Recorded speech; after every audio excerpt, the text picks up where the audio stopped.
अभी हम बात करने वाले हैं रिकॉर्डिंग ऑफ पार्टनरशिप ट्रांजैक्शन कि पार्टनरशिप में जो ट्रांजैक्शंस होती है उनकी रिकॉर्डिंग किस तरीके से होती है। बेसिकली आपने 11th में सोल प्रोप्राइटरशिप फर्म की स्टडी की है और हमने उसके फाइनल अकाउंट में trading and profit and loss account then उसके बाद बैलेंस शीट बनाई है।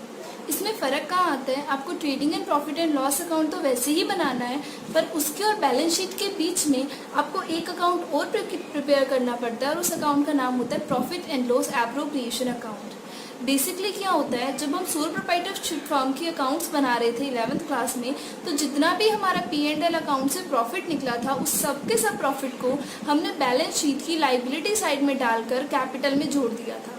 बट अब यहाँ हो क्या रहा है कि पार्टनर्स एक से ज़्यादा हैं, तो प्रॉफिट P&L अकाउंट से सीधा बैलेंस शीट में जाकर नहीं जुड़ सकता। क्यों नहीं जुड़ सकता? क्योंकि उस प्रॉफिट को उस पार्टनर्स के बीच में क्या होना है, डिस्ट्रीब्यूट होना है। ठीक है, तो इसीलिए प्रॉफिट को P&L अकाउंट के बाद बैलेंस शीट की लाइबिलिटी साइड में कैपिटल में जोड़ने से पहले बीच में एक P&L एप्रोप्रिएशन अकाउंट बनेगा और वो P&L एप्रोप्रिएशन अकाउंट उस प्रॉफिट को डिस्ट्रीब्यूट करेगा among partners. Okay, so P&L appropriation account में किस तरीके की एंट्रीज होंगी? वो एंट्रीज होंगी interest on capital, partner salary, interest on drawing and then remaining profit, salary commission इस तरीके की, और रिमेनिंग प्रॉफिट को बांट दिया जाएगा among partners in their profit and loss sharing ratio. Is it clear? So basically अब हम करेंगे P&L अकाउंट और P&L एप्रोप्रिएशन अकाउंट में डिफरेंस क्या होता है।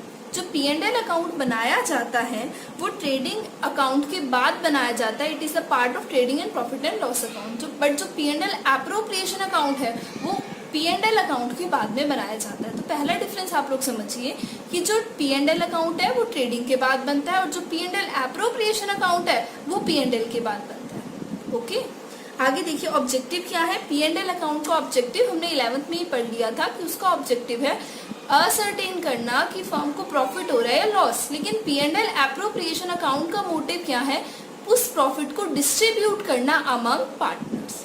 नेक्स्ट देखिए ओपनिंग एंड क्लोजिंग बैलेंस। जैसे हमने 11th में किया था, P&L अकाउंट का कोई ओपनिंग क्लोजिंग बैलेंस नहीं होता है, बट P&L एप्रोप्रिएशन अकाउंट का ओपनिंग एंड क्लोजिंग बैलेंस हो सकता है। नेक्स्ट है charge and appropriate.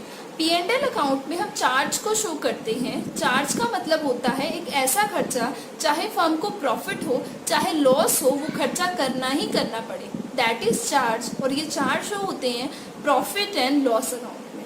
But profit and loss appropriation account में चार्जेस शो नहीं होते हैं, उसमें एप्रोप्रिएट शो होते हैं।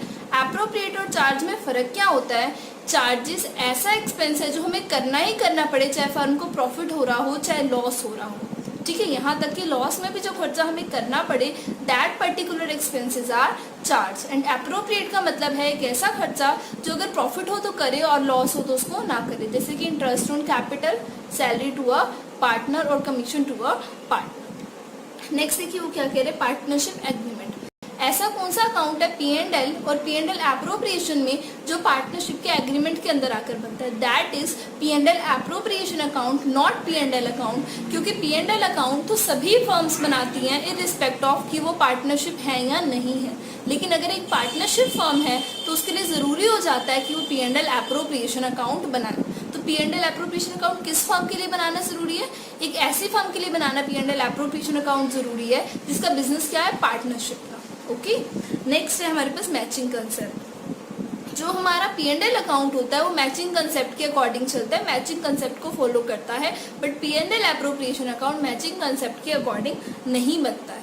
ओके, नेक्स्ट अब इतना अगर क्लियर हो गया है तो हम इस वीडियो में एक छोटा सा डिफरेंस और लेने वाले हैं और नेक्स्ट वीडियो से हम न्यूमेरिकल पोर्शन स्टार्ट करने वाले हैं। वो जो छोटा सा पार्ट है वो क्या है, what is the difference between charge against profit and appropriate against profit. तो पहला जो इसका डिफरेंस है दैट इज नेचर। तो पहला है जो चार्ज अगेंस्ट प्रॉफिट है उसका नेचर क्या है, it indicate expenses which is deducted from profit while calculating net profit और नेट लॉस। मीन्स जब हम अपने फर्म में P&L अकाउंट बना रहे हैं, P&L अकाउंट का ऑब्जेक्टिव ही क्या है, ये कैलकुलेट करना कि फर्म को प्रॉफिट हुआ है या फर्म को लॉस हुआ है। तो उस टाइम पे जो एक्सपेंसेस डिडक्ट किए जाते हैं, that particular expenses are charge against the profit. और next appropriate against the profit, वो बेसिकली प्रॉफिट को निकालते वक्त नहीं किए जाते खर्चे। ठीक है, दैट पर्टिकुलर जो एक्सपेंसेस हैं, ठीक है, वो डिस्ट्रीब्यूशन है अगेंस्ट द प्रॉफिट, और प्रॉफिट को बांटने से रिलेटेड है, वो प्रॉफिट को निकालने से रिलेटेड नहीं है, ठीक है। नेक्स्ट है recording of the transaction charge है, तो चार्ज तो कहाँ आएंगे, P&L अकाउंट में आएंगे, और जो एप्रोप्रिएट्स हैं वो कहाँ आएंगे, P&L एप्रोप्रिएशन में आएंगे। नेक्स्ट है नेसेसरी और नॉट, जो चार्ज है वो तो नेसेसरी है, चाहे फर्म को प्रॉफिट हो रहा चल लॉस हो रहा, वो चार्ज तो करना ही करना है।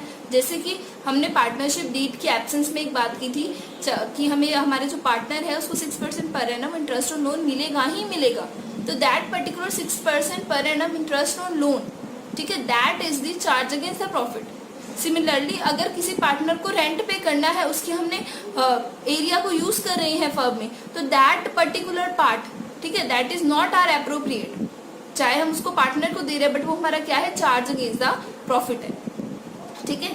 नेक्स्ट एप्रोप्रिएट में अगर हम यही बात करें तो एप्रोप्रिएट वो है जो सिर्फ प्रॉफिट में से ही दिया जाता है, अगर फर्म को लॉस हो जाएगा तो नहीं दिया जाएगा, जैसे कि इंटरेस्ट ऑन कैपिटल, ठीक है, सैलरी टू द पार्टनर, ये पर्टिकुलर एक्सपेंसेस है। नेक्स्ट अब हम करने वाले हैं कि इलस्ट्रेशन नंबर फर्स्ट बेसिकली ये है नहीं उसके अकॉर्डिंग, तो हम सेकंड से शुरू करेंगे इस बुक के, और न्यूमेरिकल पोर्शन को अब हम स्टार्ट कर रहे हैं। Okay, thank you.